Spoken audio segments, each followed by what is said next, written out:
Hoxe inaugurábase o novo aparcamento reformado do polígono de San Cibrao coa presencia de autoridades políticas como o presidente da Xunta Alfonso Rueda, entre outros.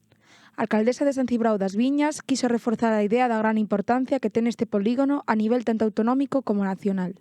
Este aparcamento seguro que é pioneiro en Galicia e a nivel España hai algún máis, pero non con este nivel e con esta certificación ouro, como decía José Antonio.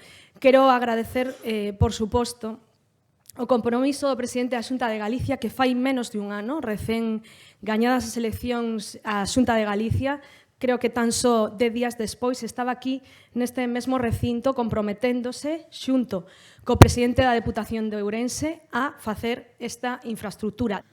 O presidente da Deputación, Luís Menor, recalcou a innovación pioneira que presenta o novo aparcamento e tamén poñera un máis a Ourense no mapa.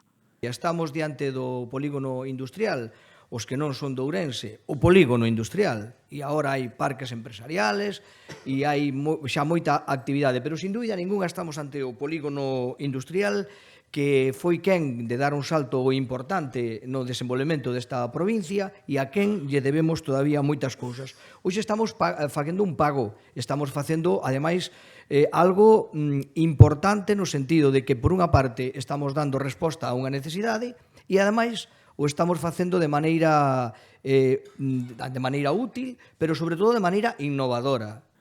José Antonio Rodríguez, o presidente da Asociación de Empresarios de Ourense, que tamén colaborou no proxecto, fixo hincapié na certificación que recibiu este. Cubrimos una demanda y, por lo tanto, una necesidad que aporta una mejora sustancial en nuestro polígono en materia de movilidad y seguridad vial. Lo hemos hecho en un tiempo récord y, además, con muy buena nota, pues hemos conseguido para el parking la prestigiosa certificación Oro en Seguridad y Servicios, que es la segunda máxima calificación europea. Por último, o presidente da Xunta, Alfonso Rueda, añadiu novedades sobre a prolongación da mellora do polígono que teñen pensada cara ao futuro. Está pendente, falar agora tamén coa alcaldesa. Este ano temos 5 millóns de euros para ampliación dun total de algo máis de 12 para seguir ampliando este polígono. Eu agardo que este ano colla velocidade de cruceiro e podamos seguir o gallá, que durante moito tempo se esa unha necesidade seguir dando superficie, porque iso quere decir que siga habendo demanda e siga habendo intención de crear riqueza.